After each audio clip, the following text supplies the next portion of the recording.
Welcome to Employment Law This Week. I'm George Whipple.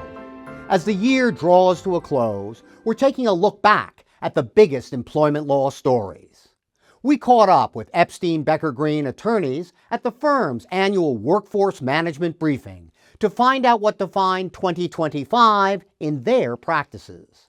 One word stood out beyond all others. Change. Things are changing. Changes in regulations. The change in priorities. Things are changing at such a rapid pace. Changes in AI regulations, continual change within the restrictive covenant space. Changes in Colorado. Shift in legislation. Change the landscape for many employers. Change on hold. Change was, of course, the word on everyone's mind in 2025.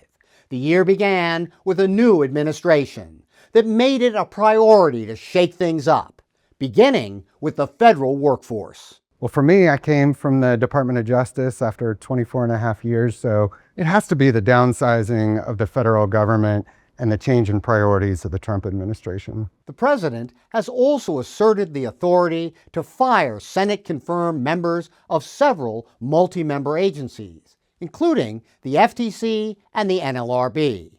That kind of change has, at times, led to rapid shifts in policies. In other instances, it has had different results. This year, we've seen a significant delay in the change that the Trump administration would likely bring in regulation at the National Labor Relations Board, largely due to the delay in getting the president's nominees to fill vacancies through the Senate. So there has been a lack of NLRB quorum from board members this year. We've also had an acting general counsel.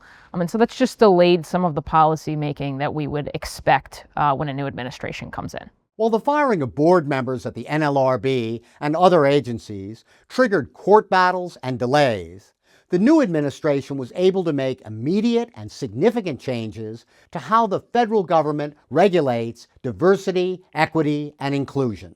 Clients have historically focused on DEI efforts and really wanting to create a diverse workforce, and now it's potentially a risk. So we're seeing rollbacks of DEI programs, modifying policies, eliminating chief DEI roles, and examining things just like basic DEI trainings. There have been cases where they're alleging that that's creating a hostile work environment. In an effort to eliminate DEI, the Justice Department has reversed many anti-discrimination provisions. Just this month, the DOJ ended the use of disparate impact analysis in discrimination suits under the Civil Rights Act. As a result of these moves, our attorneys are seeing a new sort of discrimination action emerge. The increase in reverse discrimination suits and reverse discrimination actions. So we're so used to thinking of it as a tool for certain groups to use to talk about their experiences in the workplace, but now it's being used by majority groups. Immigration is another area employers have experienced big changes, including a rapid escalation in federal enforcement. With the focus that the administration has placed in that space, we're now getting a lot more questions. We're getting requests for training, I-9 audits. What happens if ICE shows up? A lot of employers are shutting down their use of immigrant labor, trying to figure out how they're going to staff certain skilled positions without having to go through the H-1B visa process. In 2024, the FTC proposed a nationwide ban on non-competes, promising to reshape the law around restrictive covenants. But by 2025, we began to see a big shift towards state regulation. We went from what looked like to be a nationwide ban on non-compete agreements all the way now to Florida's Choice Act, where you could have up to 4-year non-compete. The Trump administration also rolled back the executive order that Biden put in place in 2021 concerning competition. So there was a lot of change on the federal level.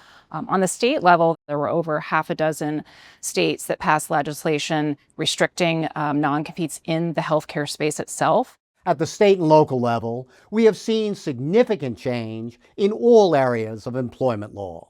Some coming in response to federal changes, and some addressing larger trends, such as paid leave and AI. Clients are keeping up with all of the different jurisdictions across the U.S., dealing with new paid family medical leave laws, paid prenatal leave, paid sick leave, paid leave for any reason. The president signed an executive order that did away with the Biden-era AI executive order and has really pressed forward with innovation and deregulation in the AI space. And that has trickled down to the state level, and we've started to see more movement in the state legislatures to try to fill that void that's been left by the federal government. State-level AI regulations, particularly in Colorado and California, captured headlines in 2025. They also drew the ire of the federal government. This month, the president signed a new executive order instructing the Justice Department to sue states that attempt to introduce their own AI regulations. But for employers, AI is having an even bigger impact on internal dynamics. We're already starting to see it permeate different areas of labor and employment law, from how you interact with your workforce to how you review your workforce and even how you create your workforce. So it's going to be important to embrace it and evolve with it. We've seen now a balance between employers wishing to institute AI on an enterprise level and employees that are looking to use different forms of AI in their day-to-day activities. Amid all this change, I asked my partners at Epstein Becker Green how employers should respond. Their answer? Stay nimble and stay up to date. Employers have to stay informed and be flexible because things are changing at such a rapid pace. We saw an unprecedented amount of change this year from the new administration, and we have to be on our toes to see what will be coming next. Thanks to all my colleagues, and a very special thank you to all of our viewers. We'll be back every week in the new year to help keep you informed about all the changes that 2026 has in store for us. Happy holidays.